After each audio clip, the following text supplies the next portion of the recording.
పచ్చటి ప్రపంచ ప్రాంగణంలో ఎర్రటి రక్తదాహంతో మరిగిపోతున్న ఉత్తర కొరియా ముఖ చిత్రం ఇది. ఇప్పుడు మీరు చూస్తున్న ఈ ఆయుధాలు ఈ భూమిపైనే అతి ప్రమాదకర అణ్వాయుధాలు.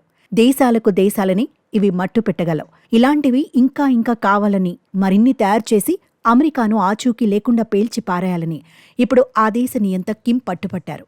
ఇలా వీటిని తయారు చేయిస్తున్నారు ఆ నియంత.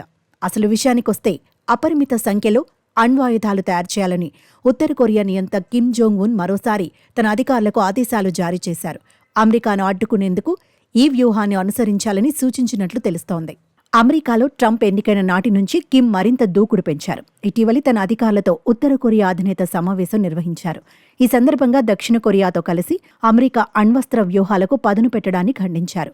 జపాన్తో కలిసి ఆసియా నాటో ఏర్పాటు చేయాలన్న ఆలోచనలను ఆయన తప్పుపట్టారు. మరోవైపు రష్యా ఉక్రెయిన్ యుద్ధంలో కీవ్కు వాషింగ్టన్ సహకరించడాన్ని ఆయన విమర్శించారు. మాస్కోపై ఉక్రెయిన్ను పశ్చిమ దేశాలు పావుగా వాడుకుంటున్నాయన్నారు. అమెరికా సైన్యం తన పలుకుబడిని పెంచుకోవడానికి ఈ యుద్ధాన్ని ఆయుధంగా మలుచుకుందని ఆరోపించారు. ఇటీవలి కాలంలో కిమ్ పుతిన్ బంధం బలపడింది. సరికొత్త ప్రచన్న యుద్ధానికి తెరతీసేలా ఈ యుద్ధంలో ఇరు దేశాల సేనలు ఉక్రెయిన్పై పోరాడుతున్నాయి. కాకపోతే రష్యాకు సహకారంపై ప్రత్యక్షంగా ఇప్పటివరకు కిమ్ జోంగ్ ఉన్ బహిరంగంగా అంగీకరించలేదు. మరోవైపు దక్షిణ కొరియా అమెరికాపై దాడి చేయడానికి అవసరమైన శక్తి సామర్థ్యాలను కిమ్ సేనలు వేగంగా పెంచుకుంటున్నాయి. అణ్వాయుధాలు, ఖండాంతర క్షిపణులను వేగంగా తయారు చేస్తోంది.